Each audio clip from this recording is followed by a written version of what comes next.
Hello everyone, welcome to IFLA Social Science Section webinar series, Research Methods in Librarianship from A to Z, Designing, Implementing, and Disseminating Your Research. During this webinar series, librarians and academic professionals will share their intensive experience in research design, methods, analysis, and dissemination to introduce participants to research in real-world settings and translating empirical findings to both practice and publishable results. So today is our first webinar entitled An Introduction into Social Science Research Methods and Design. We will have two presentations today. The first presentation is in Spanish, translated by Jennifer Bush.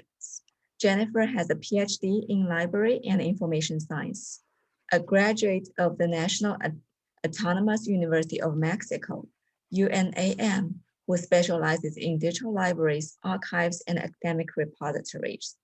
She was part of the data curation team of El Cuento, one of the most important magazines in Hispanic literature, where short stories were born as a new contemporary genre.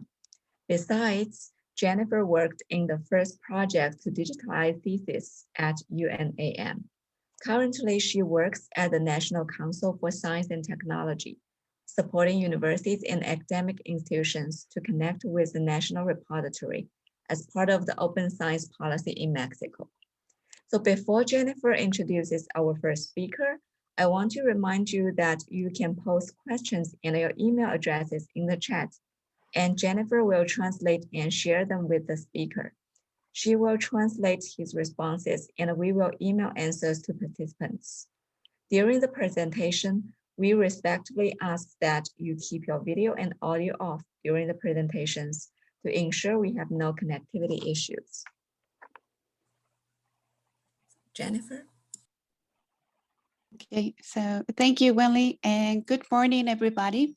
So for the next conversation, I decided to invite Professor Alfaro because I believe he can share with you a basic but special issue that should be considered and deeply reflected upon for those who start an academic research. Dr. Guillermo Alfaro has a bachelor's degree in philosophy. He has a PhD in Latin American studies, and he also earned a PhD in library and information science. He studied with Roger Chautier at the School for Advanced Studies in the Social Sciences in France. Currently, he works at the Library Science and Information Research Institute at the University of Mexico, where he specializes in reading studies.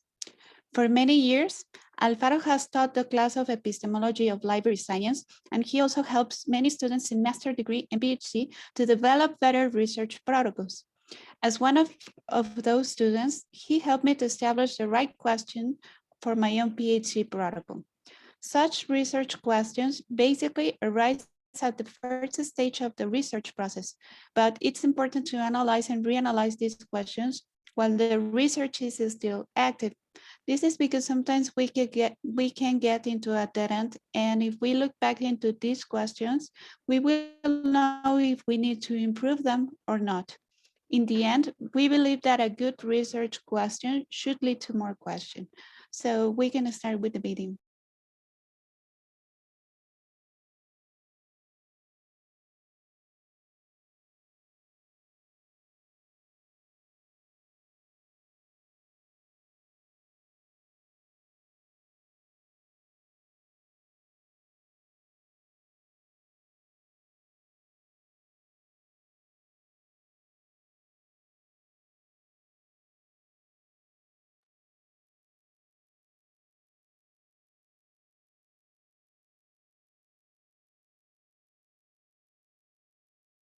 Soy el profesor Héctor Guillermo Alfaro López y quiero platicar respecto a una cuestión de carácter epistemológico que considero es importante como temática a tratar dentro del campo bibliotecológico. Ese tema es el de la búsqueda de problemas o planteamiento de problemas y su consiguiente elaboración en preguntas. Considero que este tema es importante porque es un tema de carácter epistemológico que conlleva desarrollos del conocimiento dentro de este campo. ¿Qué implica plantear problemas y preguntas dentro de la bibliotecología? Esta sería la pregunta inicial. Curiosamente es una pregunta sobre preguntas. Ahora bien, ¿por qué se debe entonces de plantear problemas y preguntas dentro de la bibliotecología? Veamos cada uno de estos dos elementos. El problema es básicamente una búsqueda de sentido dentro de un proceso de conocimiento. Un problema no es algo que esté de manera evidente en la realidad o en el conocimiento. Como yo decía, es una búsqueda. ¿Pero qué caracteriza esta búsqueda? Es de dos tipos. En primer término, es una búsqueda ante una inconformidad en el conocimiento que se tiene. Y otro es un planteamiento que se hace también en términos problemáticos respecto a las dudas que uno tiene respecto a sus propios conocimientos. Entonces, como vemos, la pregunta gira en dos sentidos. La realidad nos ofrece elementos que no nos satisfacen y que por eso lo vemos de manera problemática. O el otro es que nuestro propio conocimiento consideramos que no es completo y por eso tenemos la necesidad de plantear preguntas. Ahora, si lo vemos desde este ángulo, el conocimiento en bibliotecología es un conocimiento que obviamente ya está establecido. A lo largo del tiempo, la bibliotecología ha generado una serie de conocimientos respecto a sus diversas prácticas. Lectura, organización del conocimiento, en fin, todos los grandes temas que se desarrollan en la bibliotecología a lo largo del tiempo han ido generando un capital de conocimiento. Y este capital de conocimiento, ya una vez establecido, se reproduce una y otra vez. Este capital de conocimiento llega un momento en que por lo mismo queda como establecido y cada uno de los integrantes del campo que llega a reproducir ese conocimiento se considera como ya un conocimiento legítimo. Y sin embargo, esto plantea dudas, porque si un conocimiento queda establecido y que se reproduce una y otra vez a partir de los procesos de conocimiento de los integrantes de ese campo, entonces aquí las dudas que se plantean, repito, es ¿y cómo va a seguir desarrollándose? ¿Cómo va a seguir generándose el conocimiento en ese campo? ¿Cómo va a seguir avanzando y generando un conocimiento nuevo para ponerse a la par del cambio de los tiempos? Ante eso, por eso, repito, es necesario que como mecanismo epistemológico dentro del campo bibliotecológico se recurra constantemente de manera orgánica, de manera sistemática, repito, al planteamiento de problemas. Esto significa que entonces el conocimiento bibliotecológico hay que verlo de los dos ángulos que yo planteaba hace un momento. En primer término, es yo como bibliotecólogo, ¿qué tanto considero que los conocimientos que tengo respecto a la bibliotecología generan dudas respecto a lo que estoy conociendo? Y otro tanto, la otra vertiente es cómo el conocimiento que me ofrece la bibliotecología es un conocimiento que puede avanzar, que no necesariamente el que está ahí ya es como conocimiento establecido, es un conocimiento definitivo. Entonces, de ahí la necesidad que en términos epistemológicos se estén planteando preguntas. Ahora, ¿qué es la pregunta como tal? Repito, un problema no necesariamente es igual a una pregunta. Van de la mano, pero sin embargo tienen elementos diferentes. Una pregunta es básicamente una interrogación que se hace respecto a algo, pero hay interrogantes, preguntas que conllevan un problema y hay preguntas que son de carácter retórico, que no llevan un problema. Desde el momento en que nos ubicamos dentro de un proceso de conocimiento, en este caso, repito, un proceso de conocimiento de carácter bibliotecológico, aquí las preguntas deben de estar unidas a un problema. Ahora, ¿qué significa esto? Que el planteamiento de la pregunta en sí mismo, que también tiene sus consecuencias, debe de ser de tal manera que exprese el problema que se está indagando dentro de la bibliotecología. Innumerables ocasiones a lo largo de la historia del pensamiento se ha demostrado que un problema bien planteado, una pregunta, es un gran detonante para el avance del conocimiento. Entonces, por eso es algo en lo que se tiene que tener cuidado.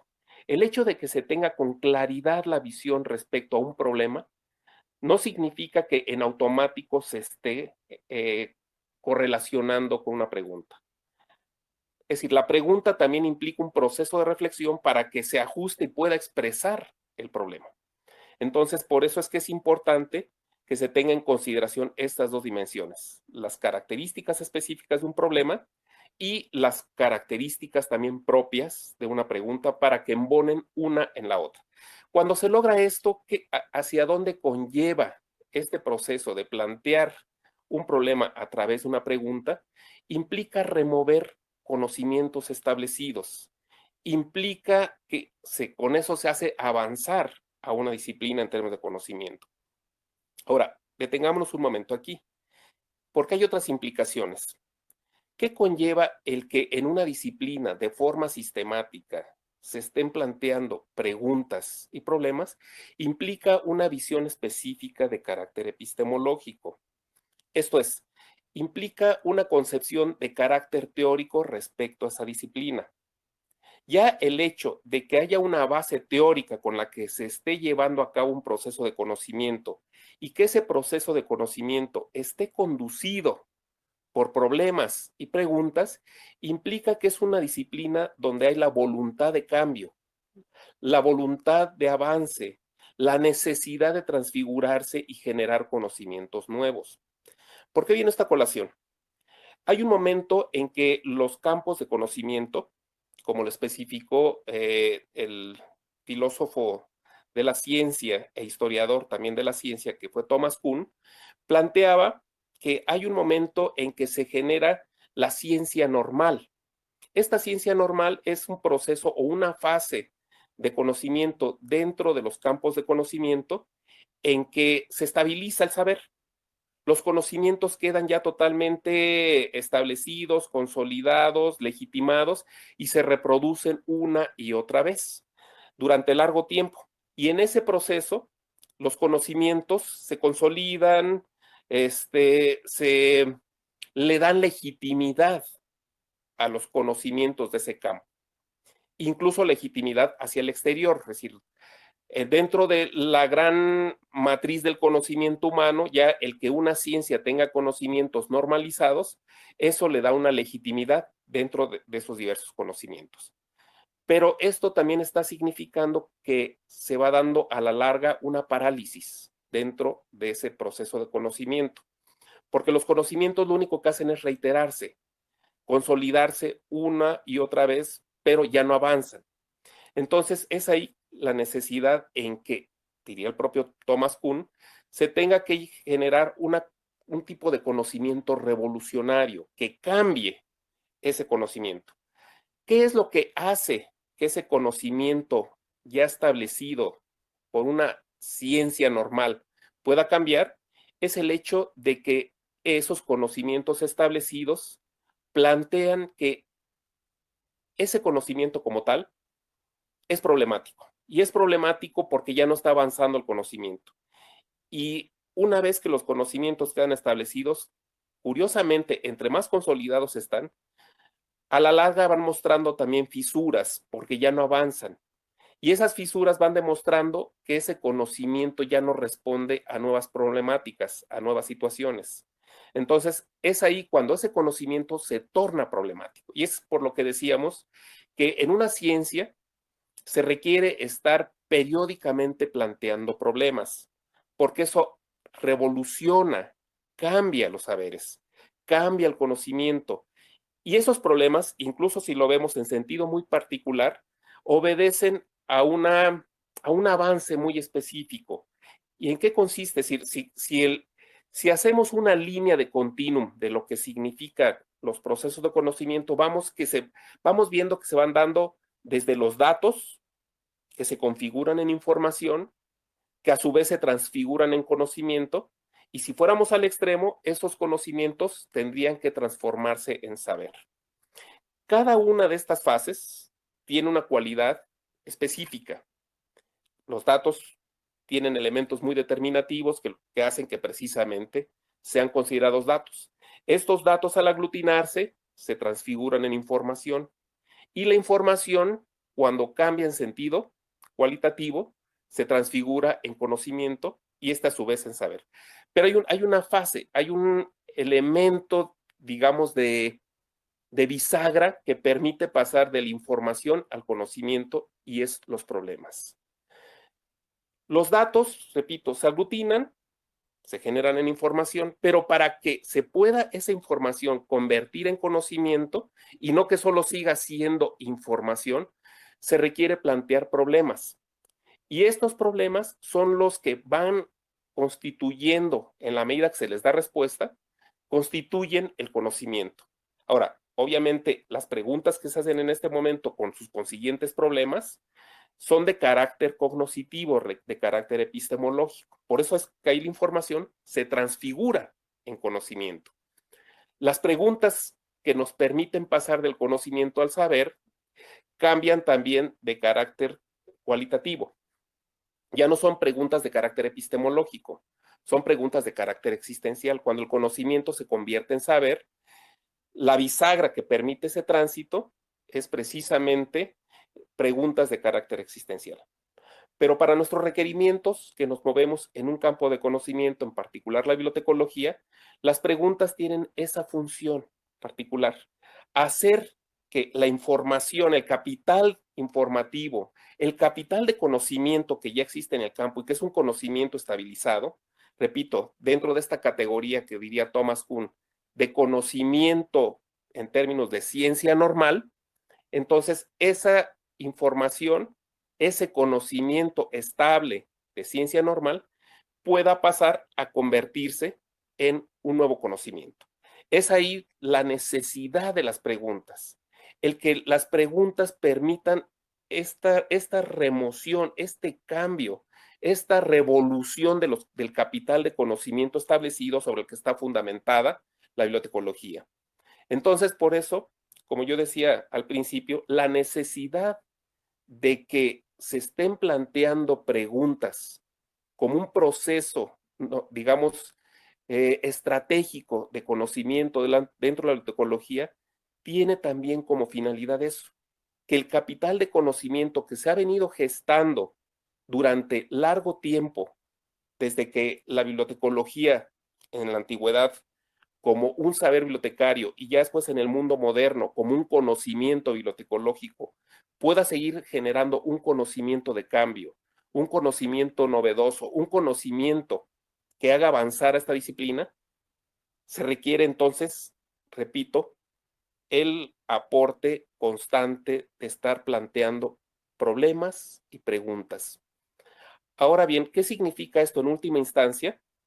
Que si una disciplina, puede ser cualquiera, pero repito, en este caso para la bibliotecología, el que esté fundamentado su proceso de conocimiento en términos de una búsqueda de problemas y planteamiento de preguntas, implica también otra cosa, darle a esta ciencia un estatus que a mi entender aún está en esa búsqueda, que es el estatus de plena cientificidad.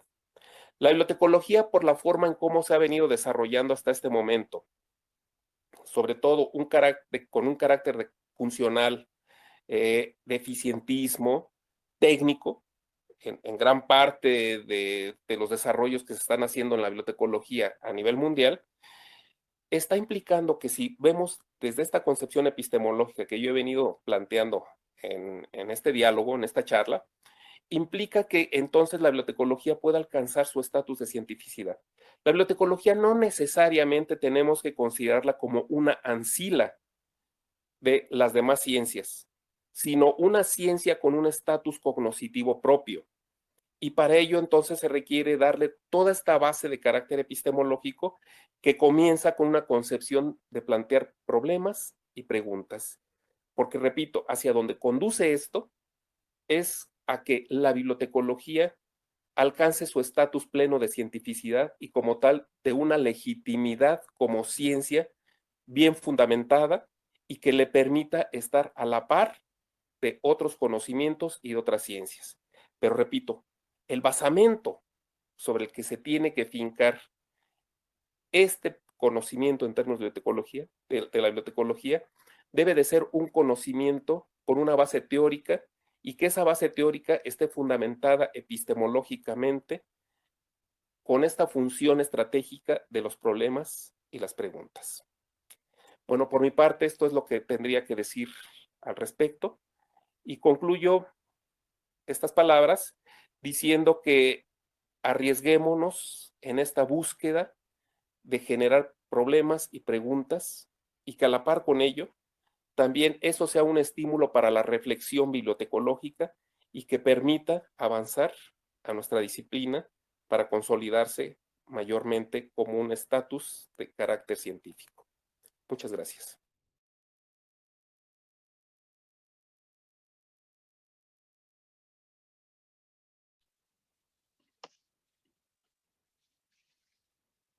Well, thank you so much to Dr. Lopez for that really wonderful video. And Jennifer, thank you so much for translating that. That was very informative. And I particularly appreciate, as someone who's an assessment librarian, him talking about the need to have, you know, a strong base in your research questions. You know, you'd think that would be something that we would all do, and that might be obvious, but it's difficult to do, you know, especially when you get really excited about a research project or an assessment project, and you just kind of start collecting data, and then you end up with all of this information, you don't know what to do with it. So I really appreciate the work that you did, Jennifer, and also to Dr. Lopez. And again, for anyone who has questions, please go ahead and put them in the chat along with your contact information, and Jennifer will translate them and pass them along to the speaker. So now we are going to move on to our next presenter. Let me just get all of our screens in order here.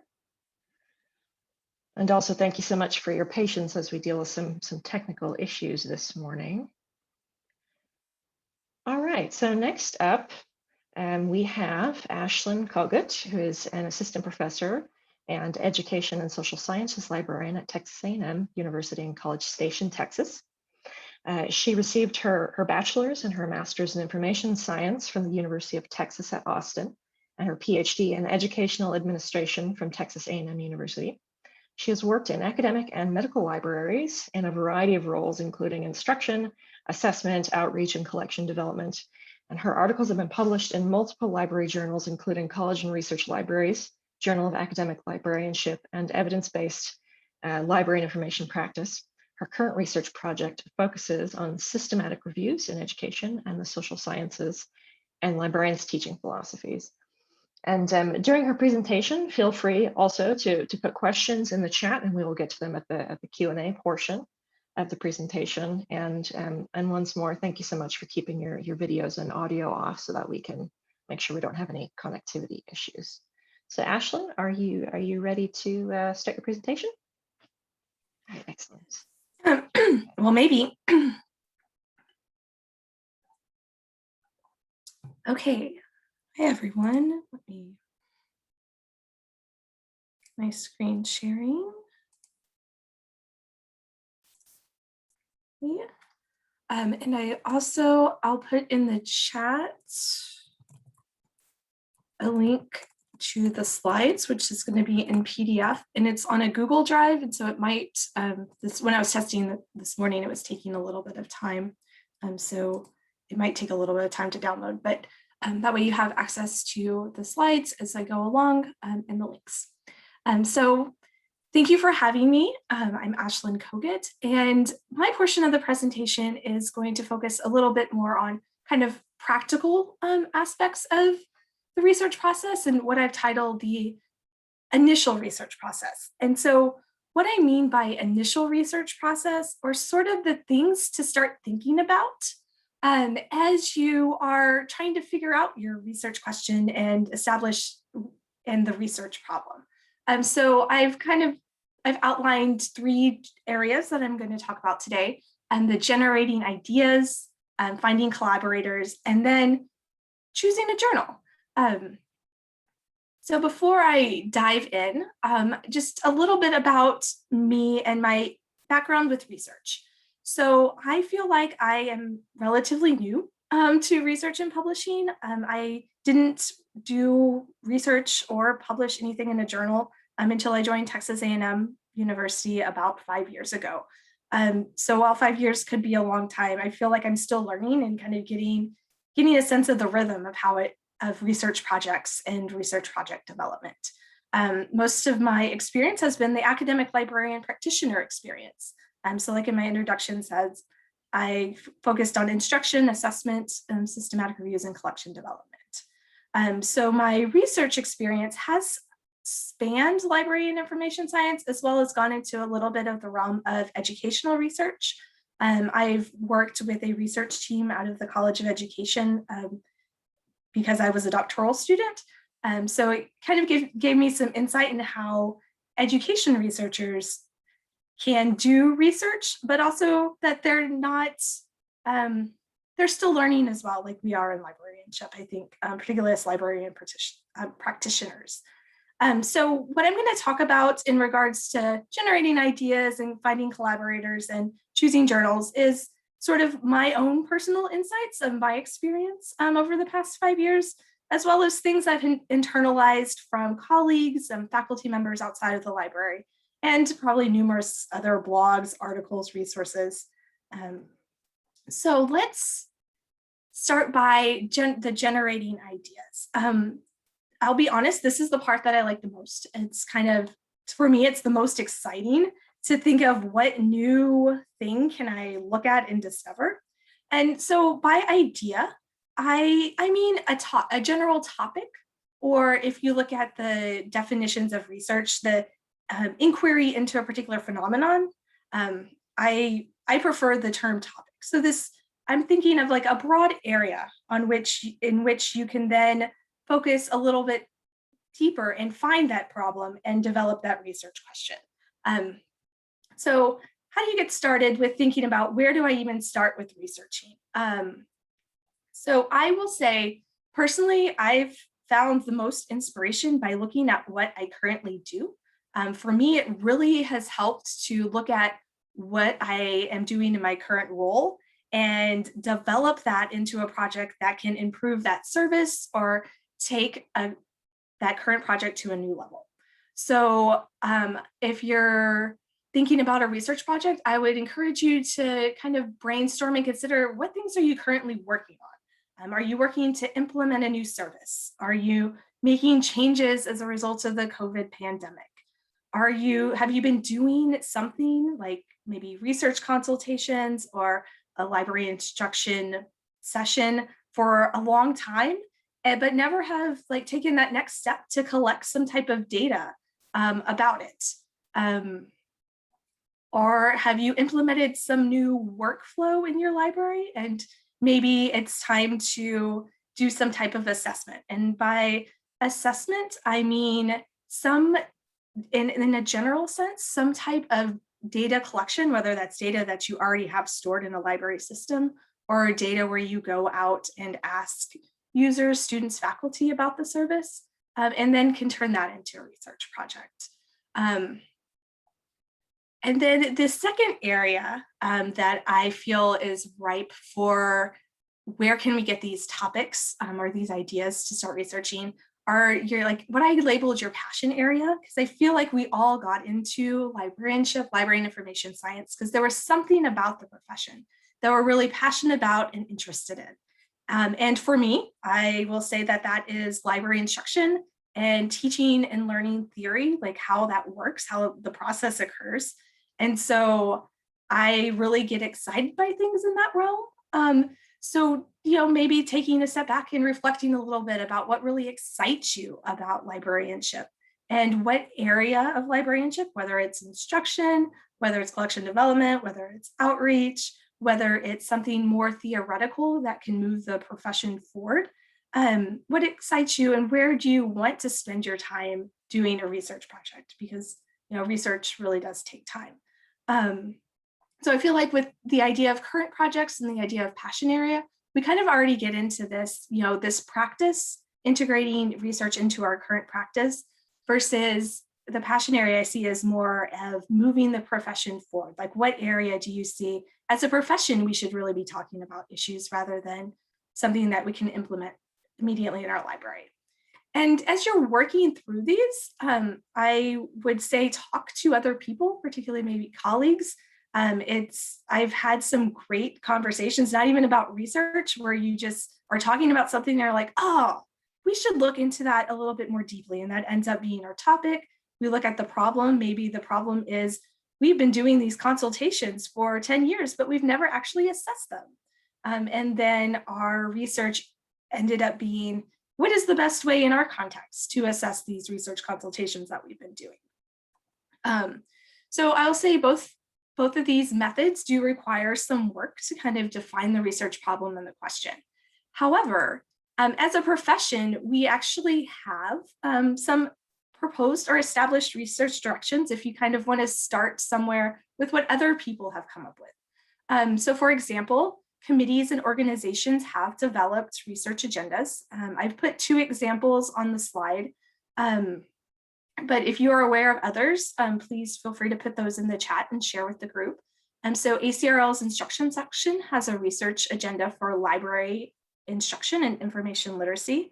And so in this, they have already identified areas they feel that more research is needed regarding library instruction. And then the academic library impacts improving practice in essential areas to research white paper. That is a follow-up to the value of academic libraries document that was published in 2010. And so in this the academic library impact document, they looked at the literature and then have articulated specific research questions again, and that they feel need more research and more literature on. Another area to look at to get a sense of what our current topics in the profession are calls for proposals for particular special issues of journals. So on the slide, I've given a library writer's blog link. This is just one resource that I've used. I'm sure there's a whole bunch more out there that kind of collate these calls for proposals, calls for presentations, calls for book chapters. And the nice thing about calls for proposals sometimes is they usually give you an idea of the topics they'd like to see or topics that would be accepted. So for example, I know college and research libraries recently put out a call for proposals about the contested one-shot. And within that, there's a bullet pointed list of your proposal could include the things related to these topics. So while they don't give you exactly the research question per se, they give you the topic to focus on to then determine for yourself within that problem, what could be your research question. And then the final place for where are these proposed research directions are if you're looking at the research literature, the future research directions by the authors of articles. I'll admit that in every article that I've written, I haven't specifically had a future research direction section. So it might not always be there, but in a lot of articles, there will be some indication of how other librarians can take this research one step further or do another study related that kind of bridges and provides new knowledge that this article didn't get at. So as you're doing this, you come up with this topic, this idea, and then as librarians, I think we're well versed in what I usually do next, and that is reviewing the literature. Going to one of our library and science databases, looking at the journal articles that have been published on the topic, looking to see if there's any books on the topic, and seeing, first of all, making sure no one's done the exact same thing you want to do, and looking at what has been done, and then where what you want to do can fit into the gap. And I think that looking at that research gap is really important. And I think it helps to keep an open mind at that stage. I know personally in my research, clearly in my doctoral research, when I went to my doctoral advisor to tell him what I wanted my topic to be, he said, okay, go do a literature review on librarians' teaching philosophies, like how librarians think about teaching and learning. And I was like, okay, I got this. And then when I dove into the literature, I found that there were some out there, but not as much as I really thought, just about how librarians conceptualize the act of teaching or think about the process of learning in their own words. And that ended up being the topic of my dissertation because the literature base out there didn't support what I wanted to do initially. So really seeing what's out there and being open to letting your research ideas kind of morph as you see the literature. I know my first article that I had published in the Journal of Academic Librarianship, the topic ended up being information transfer. And until I started doing my lit review for that article, I will say I had no idea what that concept of information transfer was and how interested I was in how the knowledge between librarian information science as a discipline and the higher education as a discipline. So, being open that you can find, as you dig into that literature, find that problem area and then really develop a specific research question to answer that can move the profession forward. I did want to just say a bit about this idea of research and practice, because I feel like when we look at the librarian literature and we talk about researching as practicing librarians, sometimes we see this as like a debate of, is this theoretical research that moves the field forward versus is this practitioner research that helps improve our services? And I personally feel that there's room for both. I've pulled out the definitions of basic and applied research from Conway, Radford, and Powell, which is their 6th edition of the Research Methods in Library and Information Science, just to give us a framework for this idea of basic research generating new knowledge versus applied research and solving specific problems in real situations. And I liked how Conway, Radford, and Powell really kind of made it seem like these aren't polar opposites, that you can do basic research that has applied applications in our context. And you can do applied research that then turns into this theoretical research. So keeping an open mind regarding your research problem and how you frame it in research versus practice. And I haven't had experiences with the Institutional Review Board. And when we go to collect data from human subjects and our goal is to improve a service, they give it, that's not research stamp. But I just want to say, don't let that make you feel that what you're doing is any less valuable, because I definitely feel like there's a place for both our applied research that other librarians can use to implement and improve their services, as well as that more theoretical research that kind of moves librarianship forward in our ways of thinking. So finding collaborators. This is the area that I will say I have kind of the least experience with. I've been very lucky in working at Texas A&M that I had opportunities to collaborate with faculty members in the College of Education, so outside of the library, as well as my colleagues inside the library. So I'll just give some kind of things to think about as you're thinking about collaborators. And I should say that you don't necessarily have to have collaborators. You can do a research project on your own. But collaborators do bring a different perspective. And sometimes you look at the same data or the same literature and come up with a completely different idea or different angle. So at your library, you've worked with your colleagues. Who do you think you could work with throughout a research project? Who has similar interests? Maybe who has access to data that you need, whether within library systems or can collect data on your behalf if you've been interacting with students and faculty and want to collect data from them, or who has particular expertise in a research method or has published before. Looking a little broader at our institution, particularly if you're in a subject liaison role, the faculty in your subject area departments, is there any kind of research that you can collaborate with them on, whether it's library related or something, maybe they're doing something like a systematic review that you can work with them on. And then thinking about other people who might be in kind of a similar position to libraries. In my mind, that's particularly student affairs, the student services departments, because they work a lot with students. Most of those professionals have master's degrees, and their profession is very practice oriented. So maybe there's something there if you have connections there to look at in terms of collaborations for outreach or service to the university community.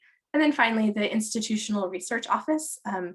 I know there's been articles published where there's been a co-author from the Office of Institutional Research because they have all of that student data that might be interesting for a project. Your professional organizations, whether they're local, state, national, or international. If you're on a committee, there's probably colleagues on the committee that share some kind of general interests that you can work together with for a particular problem.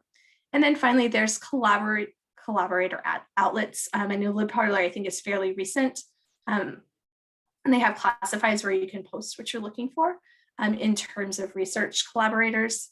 And then listservs, depending on their guidelines. I've seen people post things about, hey, are you interested in doing this? So that's another avenue. If you're working with collaborators, my one piece of advice is to talk very early on about the roles that each collaborator would have. Make sure everyone's on the same page regarding expectations and deadlines. I think sometimes that gets to be a sticking point where one person has this idea, we're going to get this done in 3 months, but doesn't communicate that to the rest of the team. And maybe they don't have the time to get it done in that timeline. And so then finally, choosing journals. I know this might seem a little bit premature as you're just starting to develop that topic area that you want to research in. But I think it's very helpful to get a sense early on what the expectations would be when you want to go and publish your research. And I was given that advice multiple times, is to kind of look at the journals and see where I want to publish as I'm thinking about my research project. Not that that can't change, but it really helps you get the format and the kind of expectations for the length. There's some journals where they want a very long literature review. And then there's other journals where 2 paragraphs might suffice. So keeping that expectation in your mind early on, it kind of helps you as you're working through your project and going to go up to work to write that final manuscript. So there's multiple resources for just lists of journals. So there's the peer-reviewed LIS journals out of the University of Saskatchewan, and the LIS Publications Wiki from San Jose State University. And what I like about the LIS Publications Wiki is they do break the journals into kind of the scholarly and the practitioner journals, and each journal has its own entry. So you can kind of browse the various journals in the field that way.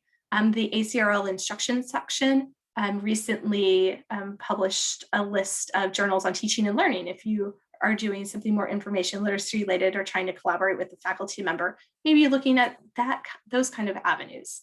You can also consider what publication outlets you actually read. Is there a particular journal you go to see what other librarians are publishing about? And as you're working on your literature review, what journals keep coming up as where these publication outlets are? So like I said, I think it's important to do this early on just to get a sense of what types of papers different journals publish. Because there's some journals like the Journal of New Librarianship, which publishes a whole array of different types of works. They publish scholarly articles, but they also have space for things like essays and extended scholarship and interviews and book reviews. And so there might be a little bit more freedom in that journal from the traditional kind of research manuscript with the traditional lit review, methods, results, discussion. Whereas college and research libraries, they focus on reports of original research. So keeping that in mind, and like I said, that can change. And my piece of advice for this is if you ever are kind of on the fence about whether your submission and how you want to write it up works for that journal, just email the editor. In my experience, the editor has always been very quick to respond with a yes or no, this fits. And that saves you yourself the time and the trouble of accepting it, only to have it rejected like within a few days, which I admit has had happened to me and some of the research teams I've worked with. So as you're getting started, trying to think about where you want to spend your time and your energy as you embark on a research project, I want to leave you with 2 other resources besides what I've talked about today. The first is the Conway, Radford, and Powell chapter that I referenced earlier. And this is just their first chapter in the research methods book about research and librarianship. So they have some great pulled out boxes of things like how to boost your productivity, how to get over writer's block. And they also provide a very good overview of the types of research that has been done in library and information science, and an overview of some of these debates about this research versus practice and what the goal of research is. And then the second article, So You Want to Publish, was published earlier this year in College and Research Libraries News. And it actually covers some of the same topics that I talked about, but from a different perspective. So it can provide you some other avenues for things to think about and get you started as you embark on your research project. So thank you. And now I think it's time for questions. Well, thanks so much, Ashlyn. That was really, really informative and very, very helpful. So we have a question already in the Q&A. Sue Gardner is asking if you could provide thoughts about how other disciplines might inform research in library science. Sue is studying public administration and sees quite a bit of overlap, but struggles a little to make their research questions relevant to both areas. That's a great question.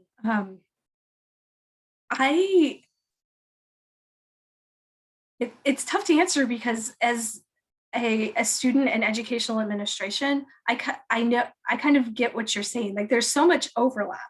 And when you look at the research literature in library and information science, there's a lot of people who say we borrow a lot of stuff from other disciplines. And I would say don't be afraid to borrow stuff from what you see in public administration and apply it to maybe something that's a little bit more library focused. As both disciplines are, I think, social sciences related, it's very easy to kind of take something from another discipline and apply it to a problem or a research interest in our discipline.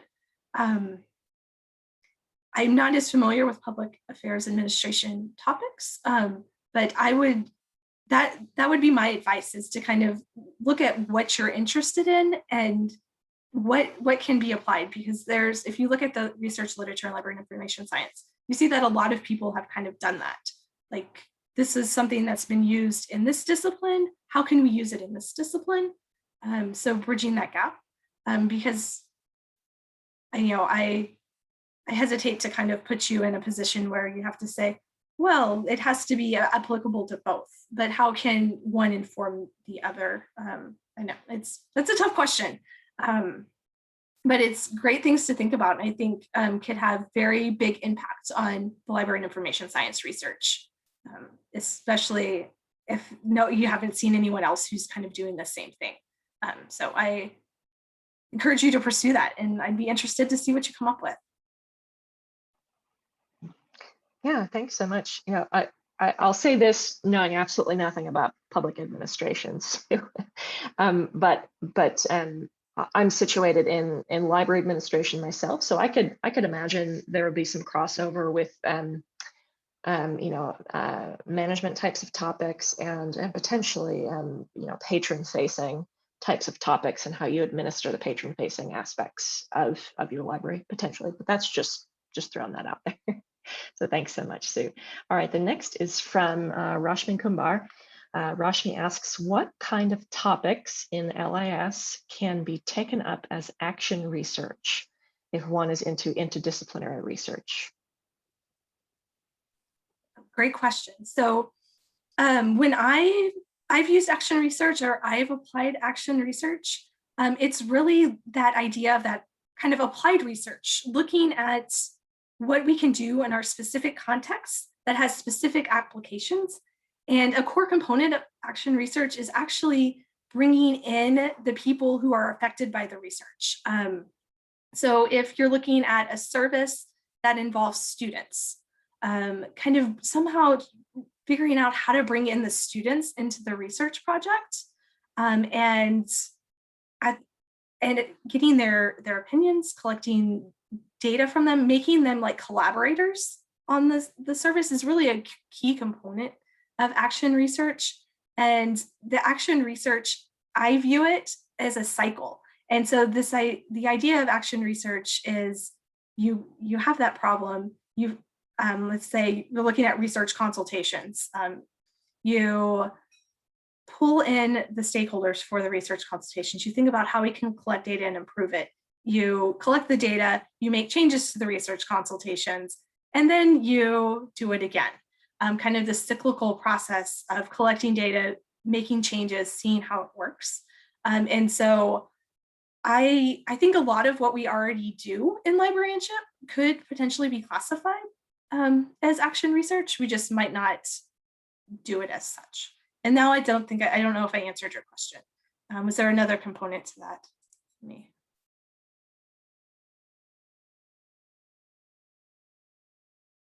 So to more topics, yeah. So I think really any topic that is very focused on services could be ripe for action research. So any practitioner focused topic, you know, if it's something relating to cataloging, making changes, if it's something related to outreach, if it's something related to reference instruction, like I think any of those, there's so many things we could do within action research.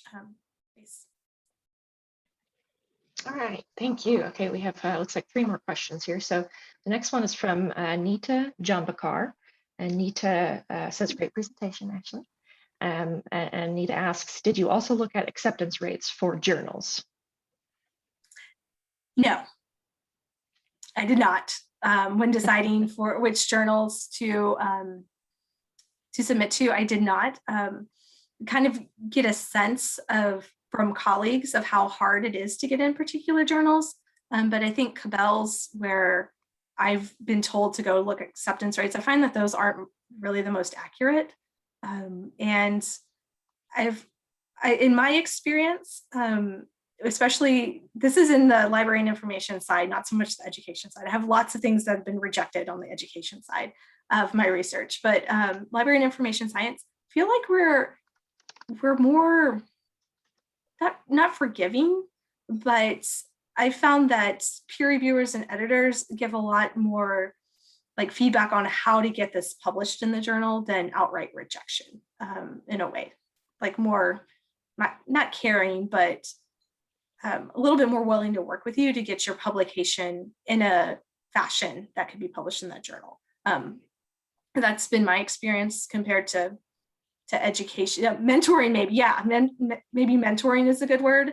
And if other people have had experiences similar to that, feel free to put that in the chat. But I know some of the articles that I've worked with the education research team, and we've like submitted, and like one reviewer is like, nope, this has no, I think reads like 3 paragraphs and it's like, no, this has no merit. And then we're done.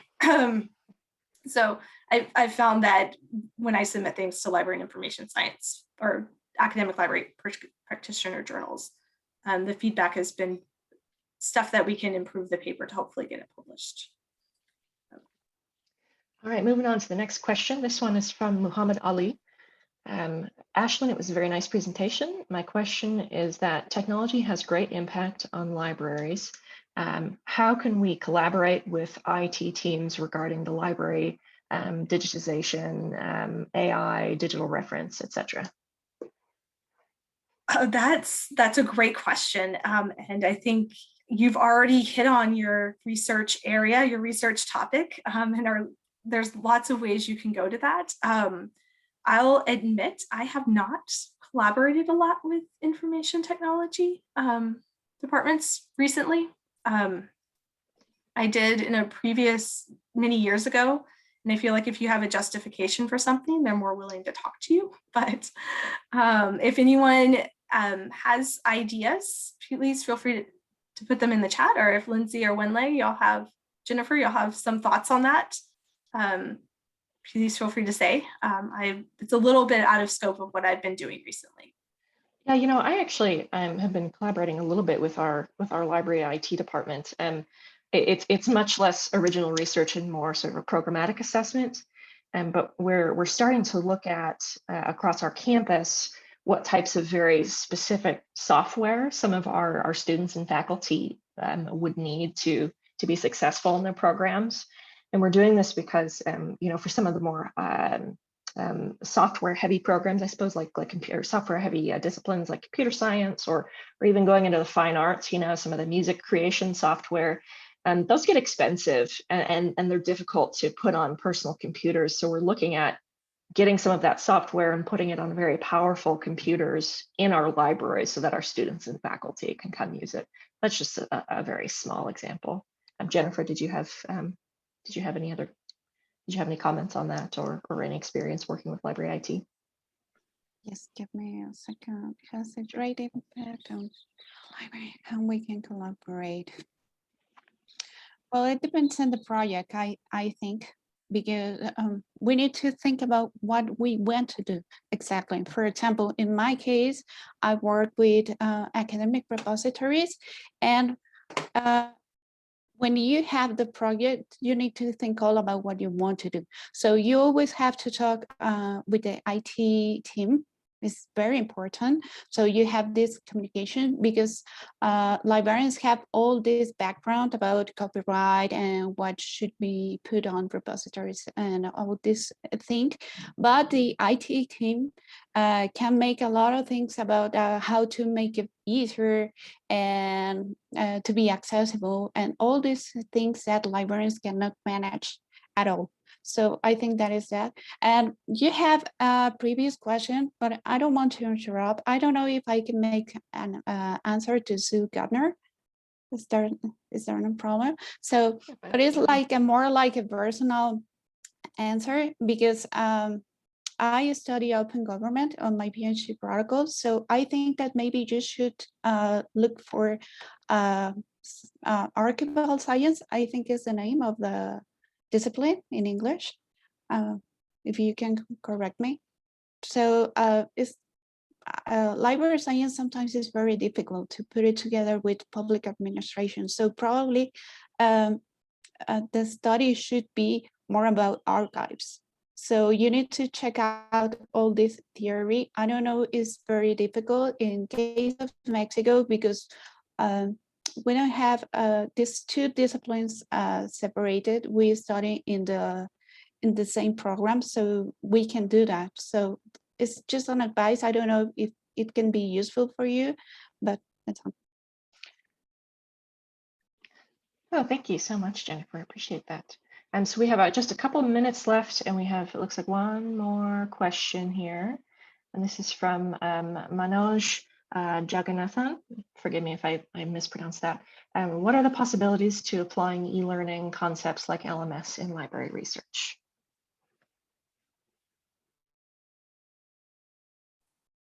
I think the possibilities are endless.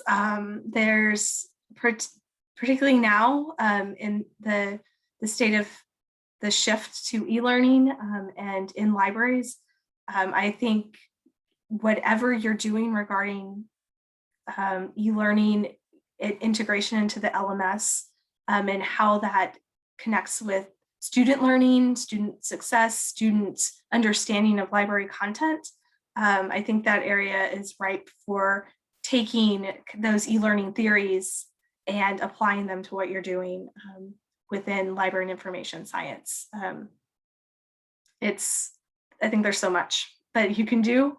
I'll leave it at that.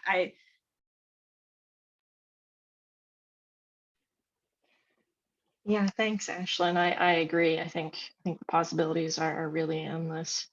Well, we have just about 2 minutes left, so I'd like to wrap up here and say thank you to everyone who participated. Thank you to all of the speakers. Thank you to Jennifer for your wonderful translation of Dr. Lopez's interview. Thank you to IFLA for providing this platform for us to utilize, and thank you to the participants for coming to listen to our webinar series. In the chat, I have posted a link to a quick, about 5-minute long feedback survey. We'd really appreciate your feedback, and we'd like to do more of these webinars on research design and implementation and dissemination. And we have some topics at the end of the survey that we'd like your opinion on. So if you have time, again, please go ahead and take our feedback survey. I'll go ahead and post it again in the chat. And if you have any further questions, please let us know. Otherwise, have a good week, and thank you so much for attending. Thank you, everyone. Have a nice day. Thank you.